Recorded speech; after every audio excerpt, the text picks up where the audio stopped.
नमस्कार, दिन भर की बड़ी खबरों में आपका स्वागत है। मैं हूं आराधना।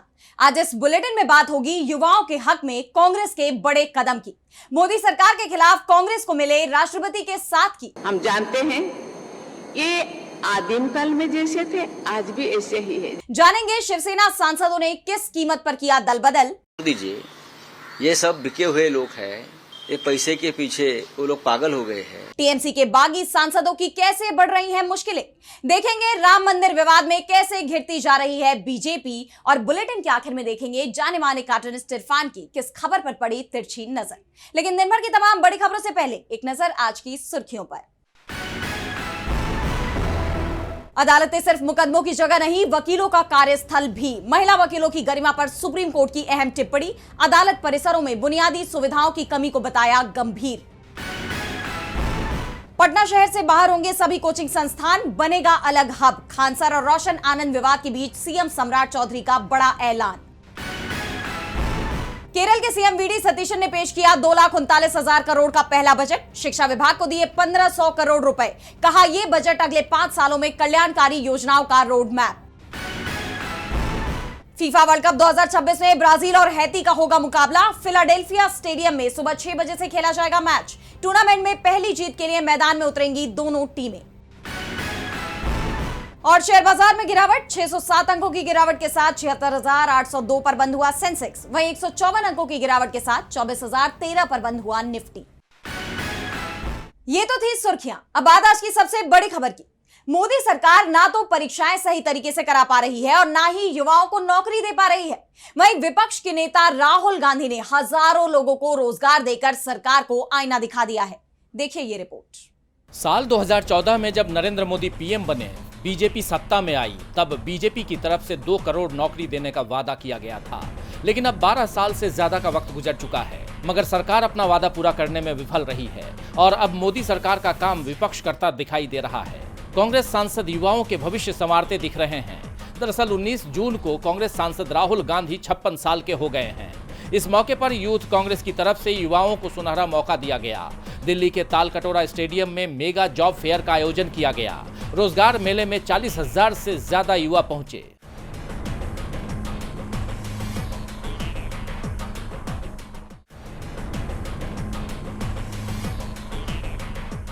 तालकटोरा स्टेडियम के बाहर लंबी लंबी कतारें दिखाई दी और स्टेडियम से जो ये तस्वीरें निकलकर सामने आई हैं, वो देश में बढ़ती बेरोजगारी की हकीकत बयां कर रही हैं।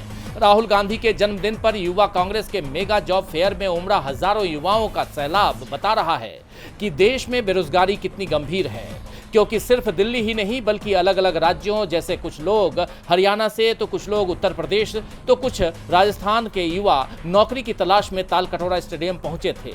यानी देश के कोने कोने से युवा पहुंचे। सोचिए, जब रोजगार के लिए हरियाणा से दिल्ली तक युवाओं को आना पड़े तो पूरे देश में बेरोजगारी कितनी है। युवा बेरोजगारी से परेशान है और सरकार की कोई जवाबदेही नहीं है, बल्कि सरकार इस मुद्दे पर भी चुप्पी साधे हुए है। लेकिन कांग्रेस अब हजारों युवाओं की उम्मीद बनती जा रही है, क्योंकि जो काम सरकार को करना चाहिए वो काम विपक्ष कर रहा है। सरकार रोजगार देने में विफल रही है, इसीलिए युवा उम्मीद लेकर यूथ कांग्रेस के रोजगार मेले में पहुंचे। इससे ये साफ हो जाता है कि कई सालों से युवा नौकरी की तलाश में भटक रहे थे, दर दर की ठोकरें खा रहे थे। लेकिन अगर इन युवाओं को पिछले 12 सालों में कुछ मिला है तो वो थी लाठियां और धक्के। तो साफ है कि सरकार ने युवाओं को सिर्फ बेरोजगारी, पेपर लीक और लाठियां दी हैं। लेकिन अब कांग्रेस ने युवाओं को नौकरियां देकर एक मिसाल पेश की है। इन तस्वीरों से जेनजी का राहुल गांधी में एक भरोसा दिखाई देता है, क्योंकि राहुल गांधी लगातार जेनजी आवाज बनते जा रहे हैं, उनके हक की लड़ाई लड़ रहे हैं। और अब जो कांग्रेस ने कदम उठाया है वो युवाओं के भविष्य को एक नई उड़ान देने की तैयारी है। लेकिन कांग्रेस के इस कदम ने बीजेपी की जरूर परेशानी बढ़ा दी है, क्योंकि जहां एक तरफ राहुल गांधी को जेनजी का प्यार मिल रहा है तो दूसरी तरफ मोदी सरकार को लेकर जेनजी में आक्रोश बढ़ता जा रहा है। मोदी सरकार भले ही रोजगार नहीं दे पा रही हो, लेकिन जिन राज्यों में कांग्रेस की सरकार है वहां जरूर लोगों को सरकारी नौकरी मिल रही है, और जहां नहीं है वहां निजी क्षेत्रों में लोगों को रोजगार दिलाने की कोशिश कांग्रेस की तरफ से की जा रही है, जिसके चलते मोदी सरकार से सवाल पूछे जा रहे हैं। और अब देश की राष्ट्रपति द्रौपदी मुर्मू भी राहुल के साथ आती दिखाई दे रही हैं। तो क्या कुछ कहा है राष्ट्रपति ने, देखिए इस रिपोर्ट में। मोदी सरकार पर अक्सर आदिवासियों के हक छीनने के आरोप लगते रहे हैं। उनके जल जंगल जमीन पर अपना अधिकार जमाने के आरोप लगते रहे हैं। यहाँ तक कि सरकार की तरफ से आदिवासियों के लिए नई टर्म इजाद कर उन्हें वनवासी तक बताया गया, जिस पर विपक्ष पहले ही मोदी सरकार को घेर चुका है। और अब आदिवासी समुदाय से आने वाली राष्ट्रपति द्रौपदी मुर्मू ने भी वनवासी शब्द को गलत बताया है। 18 जून को मध्य प्रदेश में आध्यात्मिक जागृति द्वारा जनजातीय समाज का सशक्तिकरण कार्यक्रम का आयोजन किया गया था, जिसमें राष्ट्रपति ने भी शिरकत की। कार्यक्रम में संबोधन के दौरान उन्होंने कहा कि हम जनजाति को आदिवासी कहते हैं, कोई उनको वनवासी कहते हैं। ये आदिवासी हैं जो सृष्टि के आरंभ से ही इस धरा पर रहते हैं और उनकी जीवन शैली आध्यात्मिकता से भरी हुई है। वो सुख शांति आनंद प्रेम में जीना जानते हैं, वो हिंसा से दूर रहते हैं। ये आदिकाल में जैसे थे वैसे आज भी हैं, जैसे कि गीली मिट्टी, उसको जैसे बनाओ वैसे रहते हैं। वो प्रकृति की पूजा करते हैं। भले ही राष्ट्रपति ने सीधे तौर पर किसी का नाम नहीं लिया, लेकिन उनका यह बयान बीजेपी की तरफ से आदिवासियों को वनवासी बताने से जोड़कर ही देखा जा रहा है। राष्ट्रपति के इस बयान को भुनाते हुए विपक्ष ने भी बीजेपी को घेर लिया। एमपी विधानसभा में नेता प्रतिपक्ष उमंग सिंघार ने राष्ट्रपति के बयान पर बीजेपी को आड़े हाथों लेते हुए एक्स पर पोस्ट किया कि आखिरकार महामहिम राष्ट्रपति द्रौपदी मुर्मू जी ने भी सार्वजनिक रूप से माना कि भाजपा आदिवासियों को वनवासी कहकर अन्याय कर रही है। बैलूत की धरती से राष्ट्रपति जी ने स्पष्ट कहा कि जनजातीय समुदाय को भले ही कोई वनवासी कहे, लेकिन वास्तव में वो आदिवासी है। सवाल ये है कि जब देश के प्रथम नागरिक खुद इस सच को स्वीकार कर रही हैं, तो भाजपा और उसके वैचारिक संगठन आदिवासी समाज की पहचान बदलने पर क्यों अड़े हुए हैं? आदिवासी केवल एक शब्द नहीं, बल्कि इतिहास, संस्कृति, जल जंगल जमीन और संवैधानिक अधिकारों से जुड़ी अस्मिता है। आदिवासी समाज अपनी पहचान पर किसी प्रकार का समझौता स्वीकार नहीं करेगा। जय जोहार, जय आदिवासी। वह इस घटनाक्रम के बाद बीजेपी बुरी तरह से घिरी हुई दिखाई दे रही है। राष्ट्रपति द्रौपदी मुर्मू ने राहुल की बात का समर्थन कर दिया है, जिसके चलते बीजेपी की मुश्किलें आने वाले दिनों में बढ़ सकती हैं। वैसे मुश्किलें तो इस वक्त शिवसेना यूबीटी से गद्दारी करने वाले सांसदों की भी बढ़ती दिखाई दे रही है। उनकी सदस्यता संकट में दिख रही है। वहीं इन सांसदों के पाला बदलने को लेकर क्या कीमत लगाई गई है, इस पर संजय राउत ने बड़ा खुलासा किया है। तो क्या है ये पूरी खबर, देखिए इस रिपोर्ट में। शिवसेना यूबीटी के 6 सांसदों के बागी होने के बाद राज्य का सियासी माहौल गरमाया हुआ है। पार्टी प्रमुख उद्धव ठाकरे और सांसद संजय राउत लगातार बागी सांसदों पर निशाना साधते हुए नजर आ रहे हैं। और अब जब शिवसेना की स्थापना को आज 60 साल पूरे हो गए, तो इस खास मौके पर शिवसेना यूबीटी गुट ने विरोधियों को कड़ा संदेश दिया है। पार्टी का कहना है कि पिछले 6 दशकों से उसे तोड़ने और कमजोर करने की बहुत कोशिशें हुई। विरोधियों के मन में शिवसेना का इतना डर था कि उन्होंने समय समय पर कई समानांतर संगठन बनाए, लेकिन वो सब खत्म हो गए। बाला साहेब ठाकरे ने जो नींव रखी और जो विचारधारा स्थापित की गई थी, वो आज भी मजबूती से खड़ी है। इतना ही नहीं, पार्टी के मुखपत्र सामना में एक लेख छपा है, जिसमें हालिया बगावत पर तीखा निशाना साधा गया है। सामना में बाला साहेब ठाकरे की उस बात का जिक्र है जिसमें उन्होंने कहा था कि उनकी पीठ पर इतने घाव हो चुके हैं कि अब नई जगह नहीं बची। इसके बावजूद शिवसेना हर वार सहकर आज इस मुकाम पर है, क्योंकि विरोधियों में सामने से लड़ने की हिम्मत नहीं थी। तो वहीं पार्टी सांसद संजय राउत ने भी बागियों पर निशाना साधते हुए कहा, दीजिए, ये सब बिके हुए लोग हैं। ये पैसे के पीछे वो लोग पागल हो गए हैं। उनको ना कोई निष्ठा है, ना लॉयल्टी है। गांजा पीते हैं, नशा करते हैं और इस प्रकार की बातें करते हैं। संजय राउत ने बीजेपी पर आरोप लगाते हुए आगे कहा कि बीजेपी 2029 तक कांग्रेस के साथ काम करने वाली क्षेत्रीय पार्टियों को नहीं रखना चाहती। ये लोकसभा में 885 वाला आंकड़ा लाकर संविधान में बदलाव करेंगे। संविधान में बदलाव लाकर ये लोकतंत्र को खत्म करेंगे और इस देश में प्रेसिडेंशियल सिस्टम लाना चाहते हैं।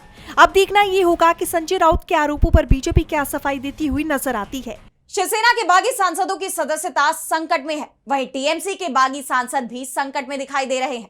टीएमसी महासचिव अभिषेक बनर्जी से लेकर लोकसभा स्पीकर से मिले और सभी सांसदों की सदस्यता रद्द करने की डिमांड की।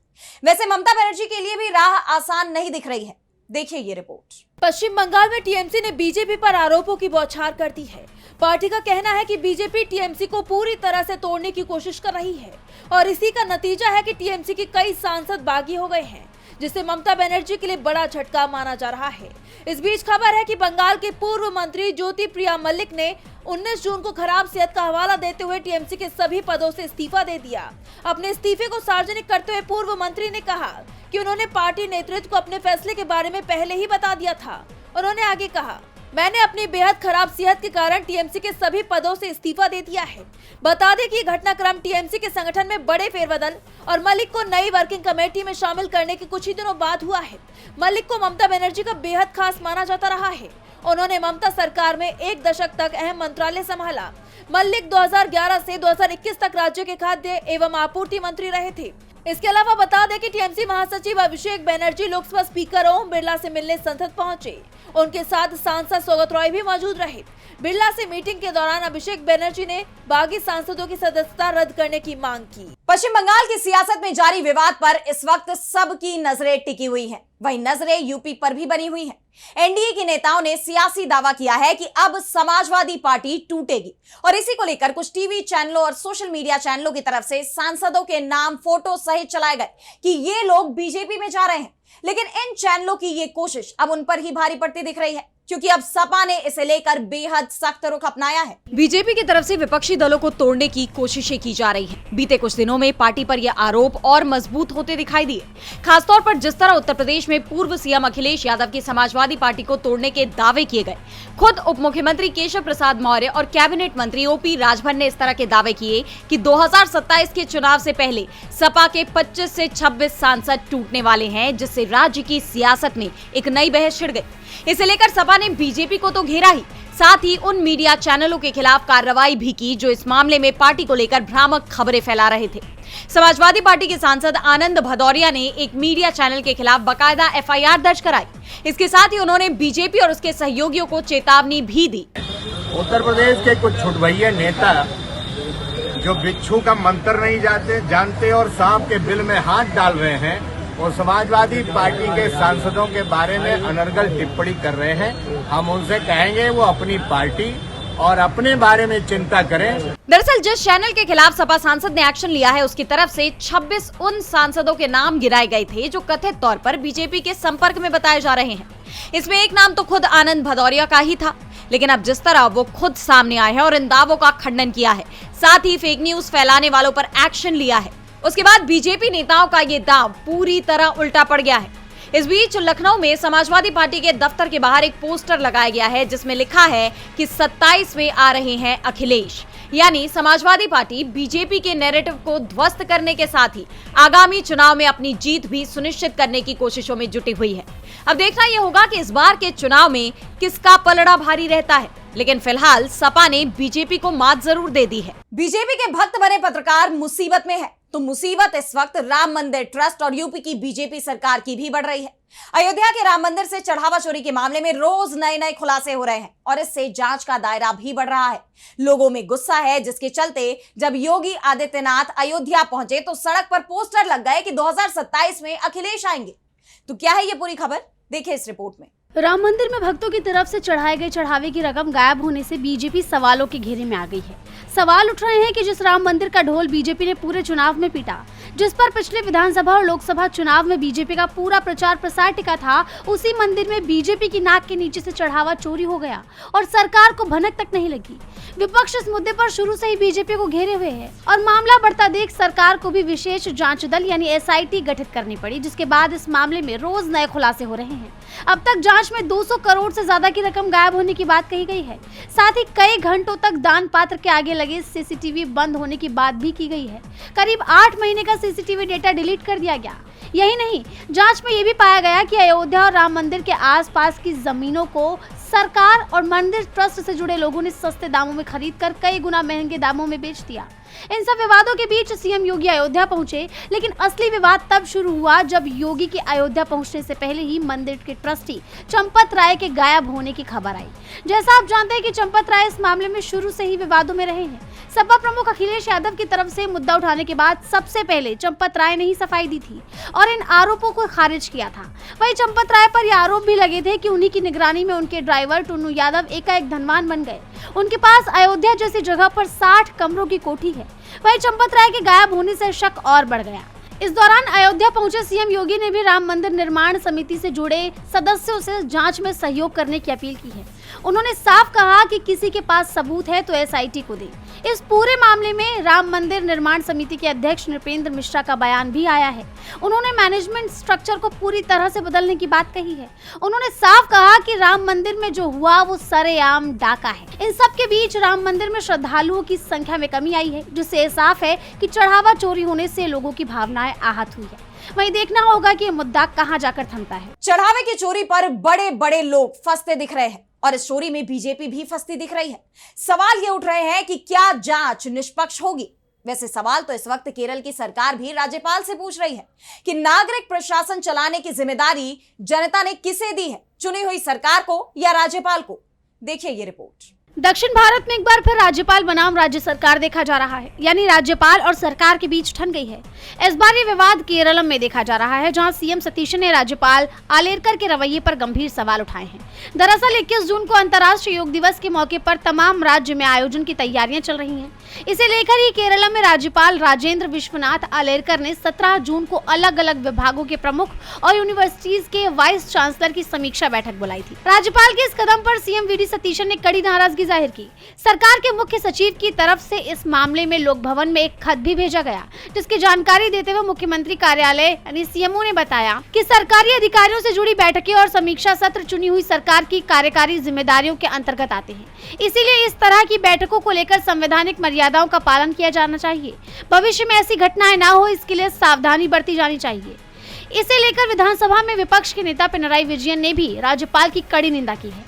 उन्होंने सवाल किया कि राज्यपाल आखिर किस अधिकार के तहत सीधे अधिकारियों को बुलाकर निर्देश दे रहे हैं और सरकार के कार्यकारी कामकाज में हस्तक्षेप कर रहे हैं। मामले में विवाद बढ़ता देख राज्यपाल के सचिव ने सफाई देते हुए मुख्य सचिव को आधिकारिक तौर पर सूचित किया कि अधिकारियों को किसी अलग समीक्षा बैठक के लिए नहीं बुलाया गया था, बल्कि ये केवल अंतर्राष्ट्रीय योग दिवस से जुड़ी हुई एक बातचीत थी।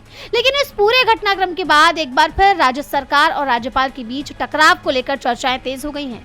दक्षिण के राज्यों में तो वैसे भी ये आम बात हो गई है, खास तौर पर वो राज्य जहां बीजेपी की सरकार नहीं है।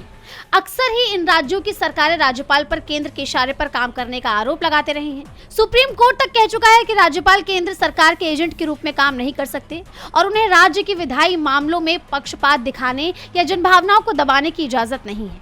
मौजूदा हालात में केरलम में शुरू हुआ ये नया टकराव क्या यही थम जाएगा या राज्य की सियासत में ये मामला और गरमाने वाला है, ये देखना होगा। और बुलेटिन के आखिर में देखेंगे जाने माने कार्टूनिस्ट इरफान की किस खबर पर पड़ी तिरछी नजर।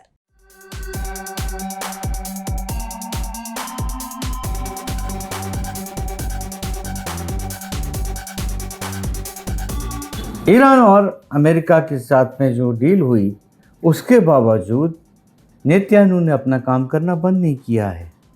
नफरत के शहंशाह ने कहा कि वो अपना काम जारी रखेंगे, लेबनान को वो ख़त्म करके ही रहेंगे और लेबनान के ऊपर हमले करना उसने जारी रखा है। उसके रक्षा मंत्री ने कहा कि लेबनान को तो पूरी तरह से जला देना चाहिए। दरअसल में ईरान के पास में अगर तेल है तो इजराइल के पास में आग है, एक ऐसी आग जिसको वो पूरी दुनिया को अपनी आग से जला देना चाहता है, भस्म कर देना चाहता है।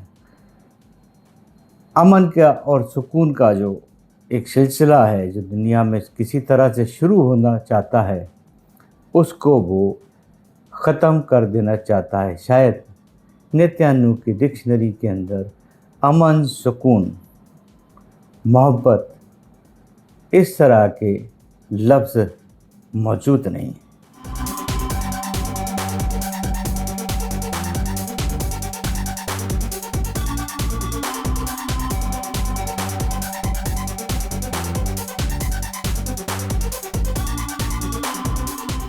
बहुत बहुत शुक्रिया इरफान जी। तो आज इस बुलेटिन में बस इतना ही। देखते रहिए डीवी लाइव। नमस्कार।